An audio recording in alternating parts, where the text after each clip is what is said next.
Hello bachon, let's read the question. The question says the freezing point depression of 0.109 m aqueous solution of formic acid is minus 0.21 degree centigrade.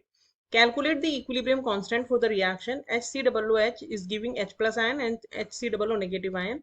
Kf for water is 1.86 kilogram mole inverse Kelvin. So first of all, let's check the key concept of the question. The key concept of this question is that HCOOH is giving H plus ion and HCOO negative ion. So initially, if we have started with 1 mole of this, so after dissociation, अगर alpha is a degree of dissociation तो ये 1 minus alpha बनेगा, ये alpha बनेगा, ये भी alpha बनेगा. तो पार्टिकल्स आफ्टर डिसोसिएशन जो हमारे हो गए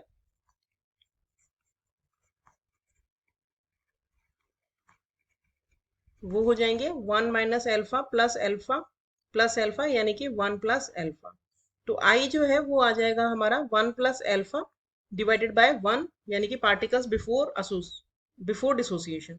तो ये फाइनली हमारा 1 प्लस अल्फा आ गया. तो यहाँ से हम आई की वैल्यू और अल्फा की वैल्यू को रिलेट कर सकते हैं. और equilibrium constant for the given equation is equals to concentration of H plus concentration of HCOO negative divided by concentration of HCOOH. तो अब अगर हम इस क्वेश्चन का सोल्यूशन देखें तो हमें क्या क्या वैल्यूज दी हैं. हमें डिप्रेशन इन फ्रीजिंग पॉइंट हम इजीली कैलकुलेट कर सकते हैं.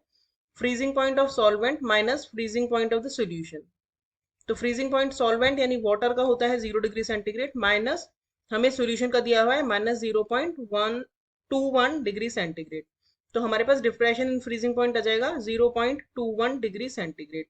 और के एफ की वैल्यू हमें दी हुई है 1.86 केल्विन किलोग्राम मोल इनवर्स. और इसके साथ साथ हमें एम की वैल्यू मोलैरिटी भी दी है 0.109 एम. तो इधर से फिर हम अगर आई की वैल्यू निकालें तो आई हम निकाल सकते हैं डेल्टा टी एफ बाय के एफ इंटू एम करके.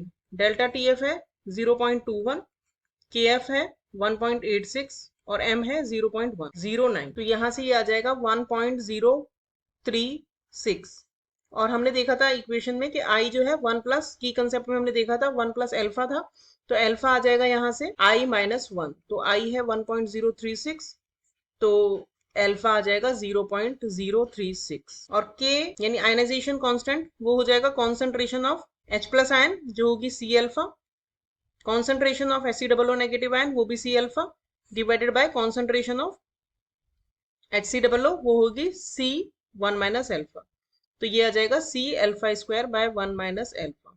सी यानी molality which is given 0.109. Alpha हमने कैलकुलेट कर ही लिया है 0.036 इसका स्क्वायर डिवाइडेड बाय 1 माइनस 0.03. इन सबको कैलकुलेट करने के बाद हमारा के आएगा 1.46 into 10 to the power minus 4. So this is the final answer. Hope you understood the solution well. Thank you.